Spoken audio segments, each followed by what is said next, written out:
ঘুমের ঘোরে বিছানায় প্রস্রাব করে ফেলেছিলেন 85 বছরের মনোহরজি। আর সেই ভিজে চাদর ধুতে ব্যস্ত ছিলেন তিনি, যেন বৌমা বা ছেলে কিছু টের না পায়। কারণ সবে তো গতকাল বৌমা কাজল নতুন চাদর বিছিয়েছিলেন, আর তখনই স্বামী রবি মানে মনোহরজির ছেলেকে ধমক দিয়ে বলেছিলেন, আর যদি একবারও বাবা বিছানায় প্রস্রাব করে দেন আমি পরিষ্কার করব না, দরকার হলে এই বাড়ি ছেড়ে চলে যাব। এই জন্যই তো গতকাল বিকেল থেকে বৌমা ছেলে দুজনে মনোহরজিকে জল পর্যন্ত ঠিক মতো খেতে দেননি, যেন আবার কোনো দুর্ঘটনা না ঘটে। মনোহরজি কিডনির অসুখে ভুগছেন। কখনো কখনো এমন হয়ে যায়, নিজেকে খুব ছোট মনে হয় তার। কিন্তু আজ তো সুযোগও ছিল। বৌমা গেছেন তার ভাইয়ের বিয়ের বাজারে, ফিরতে দেরি হবে। ভাবলেন ততক্ষণে সব গুছিয়ে ফেলবেন। মনোহরজি চাদর বাথরুমে নিয়ে গিয়ে ধুতে শুরু করলেন। গা হাত পা কাঁপছিল, নিঃশ্বাস ভারী হয়ে উঠছিল। হঠাৎ চোখ তুলে দেখেন ছেলে রবি আর বৌমা দরজার কাছে দাঁড়িয়ে। কাপা গলায় বললেন, বৌমা আর হবে না, ধুয়ে ফেলেছি আমি। রবি এগিয়ে এসে বাবাকে চেয়ারে বসিয়ে দিলেন। বৌমা ক্ষুব্ধ হয়ে বললেন, দেখো আবার তোমার বাবা বিছানায় প্রস্রাব করলেন, কি বিশ্রী গন্ধ, হাসপাতালে ভর্তি করাও একে।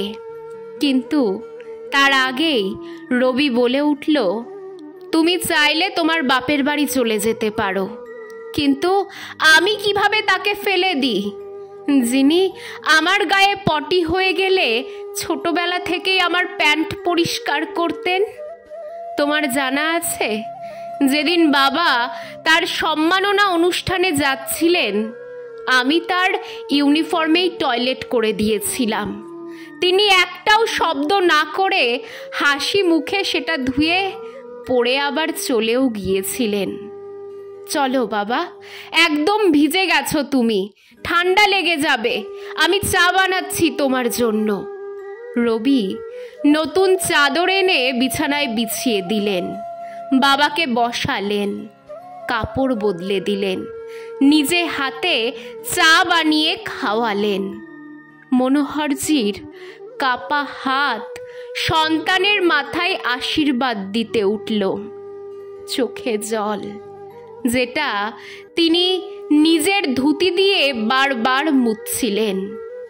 সামনের দেওয়ালে ঝোলানো মৃতা স্ত্রীর ছবি দেখে মনে মনে বললেন, দেখলে বিমলা, তুমি বলতে তুমি চলে গেলে কে দেখবে এই বুড়োকে। দেখো আমাদের রবি কেমন করে খেয়াল রাখছে তার বাবার। আর দরজার পাশে দাঁড়িয়ে বৌমা চোখের জল ফেলছিলেন অনুতাপে, নিঃশব্দে। বাবার প্রতি সন্তানের কি অকৃত্রিম ভালোবাসা ফুটে উঠেছে গল্পটিতে, তাই না? এই গল্পটি আমাদের প্রত্যেকের শেয়ার করা উচিত। হয়তো আমাদের ছোট্ট একটি প্রয়াস কোনো সন্তানের হৃদয়ে তার বাবা মায়ের প্রতি ভালোবাসা জাগিয়ে তুলতে পারে।